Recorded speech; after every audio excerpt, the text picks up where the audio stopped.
Will you all pray with me? Come, Spirit, come, fall fresh upon us as we hear these ancient words and listen for their call in our times. And may the words of my mouth and the meditation of all of our hearts be acceptable to you, our strength and our Redeemer. Amen. So, dear ones, today is the day that as a church we celebrate our commitments to each other and to ensure that this church has the means to serve God and our community for the next year and beyond. Now, over the past few weeks, we've all been invited to prayerfully consider the ways in which we are each called to support the church and each other. And as part of that process, our amazing moderator, Anna, has reminded us that our church is also being called to evolve and change as we try our very best to follow the teachings of Jesus to serve our community during these times. And that we are each a critical and essential part of that continued evolution. Now, churches are funny things. They are bodies that we get to belong to without being required to pay an entrance fee or membership dues or put down a deposit. In our churches, we can come and we can be fed by an in-person or an online service that uses staff and technology to create and lead that service and to stream it, and that has a building that requires maintenance to house it. In our churches, we can show up with pastoral care needs, to book clubs, to prayer times, Bible studies, learning forums, and know that we will be welcomed without having to show an admission ticket. Now, all of these things are made available in a spirit of generosity and trust by the community as a whole.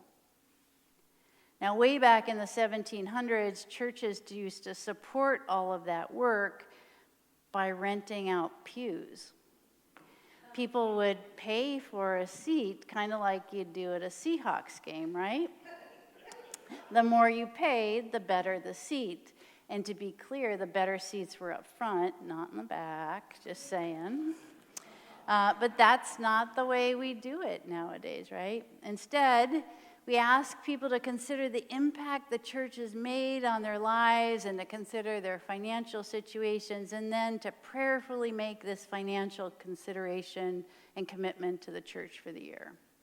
And based on those commitments, then the church is held open for whoever needs it, for however much they need it, in all of the ways that we are able to. And I don't know about you, but this last year, with all that has gone on in this country, I have been especially grateful for those open doors. I'm grateful that I and others have a safe sanctuary where we can gather and lift up in prayer what is on our hearts. I'm grateful that I and others have a community and a place where all can gather in solidarity to hear the call of the gospel and then leave emboldened to stand and speak for the least and the last and the lost. I'm grateful for a community that values empathy and compassion and radical welcome and love. And I am so very grateful for all of the commitments that were made that made all of that possible this past year. Now, I think you all know, and if you don't, it took me 10 years to get through seminary, not because I'm a little challenged, but because I worked full-time. And so during that time, I heard a whole lot of stewardship sermons. Now, sometimes those sermons were life-giving calls into wholeness for a community. That's a really good outcome for a stewardship sermon. That's kind of what I'm hoping for today. But I have also, unfortunately, had the experience of seeing how a stewardship sermon can adversely impact a community.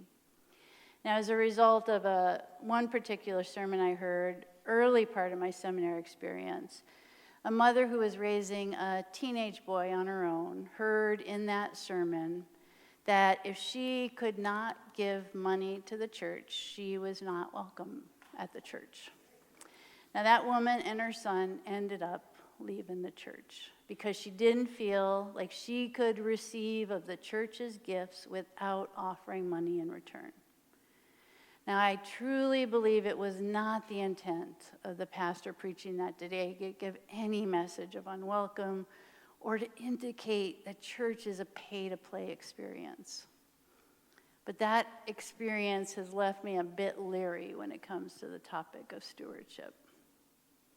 Now, conversely, I have heard stewardship sermons preached where the result was congregants who felt activated and called into deeper relationships. Now, one sermon that was really, really meaningful for me was at a financially struggling congregation where many members were unemployed, some with recent homelessness, some just rebuilding their lives from years of substance abuse, few with economic surpluses in their financial lives. And the sermon that I heard preached at that congregation was about commitment and about being in relationship. It was about offering up in relationship to a faith community that which was representative of each's unique gifts and talents. Now, to some in that community, that meant building a retaining wall. To others, that meant hosting fellowship or organizing community events. And to some, that meant financial giving.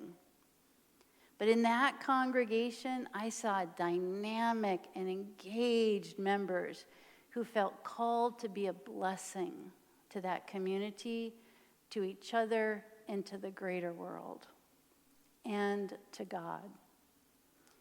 Now, both of those experiences challenged me to think of stewardship as something way more than writing a check.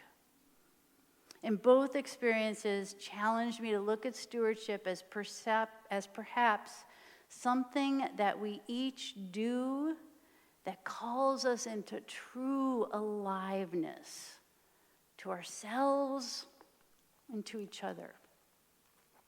True aliveness that arises from that act of blessing and being a light. True aliveness that arises from being in relationship and being in community. That arises from offering up our unique skills and talents to our faith community. Now, we all know that faith communities need money to operate in our lives and in our communities. That's a given, and that's part of what we do today. But way, way more importantly, our churches give us an opportunity to bring forth the very best of ourselves, to be a blessing to each other, to our community, and to our God. Our faith communities call us each into radical, life-affirming, true aliveness. That's what it means to be a steward of a church community. To bring forth the very best of ourselves to each other, to our community, and to God, and then to rest in it and to draw upon the strength of those bonds when we need them. Now, we have been through a lot in the past few years. We've come through a global pandemic. We have transformed the way we gather and serve each other and the world. We've joined together virtually and in person. Our community involves way more people than folks who are sitting in these pews. We have sustained each other and loved each other and learned from each other. We have focused our energy on serving and caring for the last, the lost, and the least, and we have tried to be good stewards for each other, for this community and for our world and our God. And we continue to weather this ever-changing national landscape that challenges us every day to figure out how we are each called to live out the gospel in these times. So today on this Stewardship Sunday, we pause to remember that we work together to ensure that this church has the means to serve God and to serve the community for the year to come. And we pause to recognize the deep value of the loving relationships that sustain us and accompany us and guide us during these turbulent times. So friends, let us continue that holy and sacred work of being the hands and feet of Christ, serving, restoring, comforting, and loving all we encounter.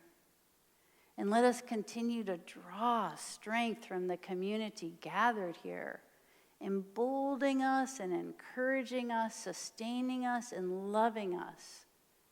That is holy work, that is holy community, that is holy blessing. Thanks be to God. Amen.